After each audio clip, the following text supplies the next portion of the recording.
ABŞ prezidenti Donald Trump Rusiyalı həmkarı Vladimir Putinlə Budapeştdə keçirilməsi planlaşdırılan görüşü ləğv etdiyini açıqlayıb. Səbəb Trumpın görüşdə istəklərini əldə edə bilməyəcəyinə dair düşüncəsidir. Aydındır ki, Moskvanın müharibəni dayandırmaq niyyəti yoxdur.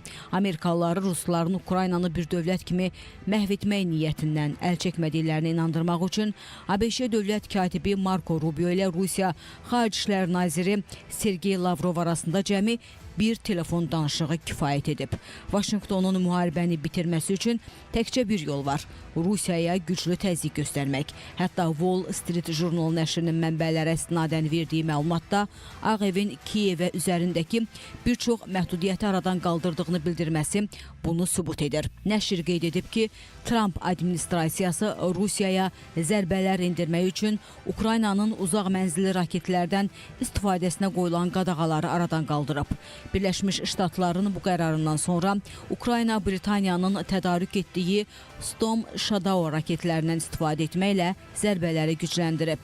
Üstəlik Birləşmiş Ştatların Avropanın Ukraynaya mühüm silahlar tədarük etməklə bağlı fikirlərinin dəyişdiyi də iddia olunur. İsveçin Kiyevə 150 ədəd JAS-39 Gripen Y tipli çoxməqsədli qırıcı təyyarə satmağı planlaşdırdığını bəyan etməsi də bu iddiaları gücləndirir.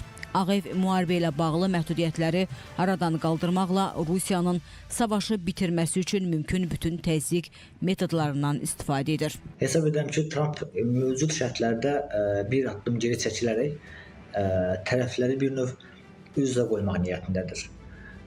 Və bu taktika daha öncə də baş verib. Çünki hər iki tərəfin razı salmağın yeganə yolu müharibənin daha da şiddətlənməsi və tərəflərdən birinin ən azından geri çəkilməyə nail olmasıdır. Və yaxud da biri geri çəkilməsə belə şiddətlənəcək müharibədə tərəflər mövqelərini yenidən korrektlər edə bilərlər. Yəni görünür Vaşinqtonda bu plan tətbiq edilir. Təbii ki, Trumpın verdiyi qərarlarda Avropa İttifaqı ilə aparılan danışıqlar da xüsusi əhəmiyyət kəsb edir.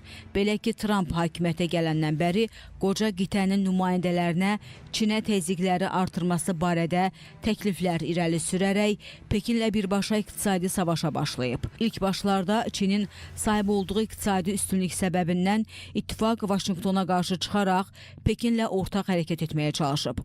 Amma hakimiyyətə gəldikdən sonra bir çox geosiyasi problemin həll edilməsində vacib rolu olan Trumpın Rusiya-Ukrayna müharibəsi fonunda Kreml ilə yaxınlaşması qoca qitəni planlarını dəyişməyə məcbur edir. Bunun nəticəsidir ki, Avropa Birliyi Çinin kritik xam mal üzrə planlaşdırdığı ixrac məhdudiyyətlərinə qarşı çıxmaq üçün ticarət tədbirləri üzərində işləməyə başlayıb. Bloomberg nəşrinin verdiyi məlumata əsasən, Avropa Komissiyası ayın sonuna qədər danışıqlarda mövqeyini gücləndirmək üçün Çinə qarşı tətbiq oluna biləcək ticarət tədbirlərinin siyahısını hazırlayır.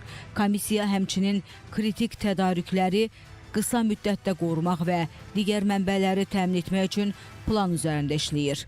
Görünür, Avropa İttifaqının nəhayət ki, Ağ Evin göstərişləri fonunda hərəkət etməsi Trump administrasiyasının Şərqi Avropadakı müharibə ilə bağlı fikirlərini dəyişib və həm Ukrayna, həm də qoca qitəyə müəyyən tədbirlər göstərmək üçün icazə verib. Uzun müddətdən sonra Avropa İttifaqı ölkələrinin Rusiyaya qarşı 19-cu sanksiyalar paketi ilə bağlı razılığa gəlməsi də bunu təsdiq edir.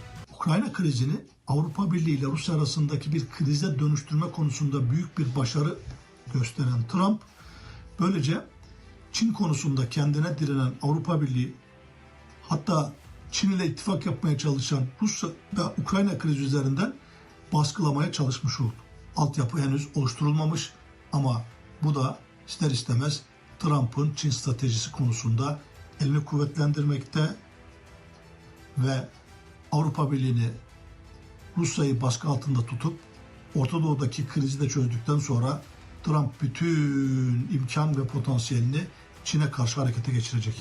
Bu arada hər nə qədər Birləşmiş Ştatlar, Avropa İttifaqı və Ukraynanı dəstəkləməyə başlasa da, Rusiyanın mövcud hərbi gücünü göz ardı etmir. Hətta Trump administrasiyası yenidən Kiyevdən müharibənin bitməsi üçün torpaqlarda güzəştə getməyi də tələb edir. Amma son təkliflər əvvəldə olduğu kimi sərt yox, nisbətən Kiyevin də razılığına əsasən verilir.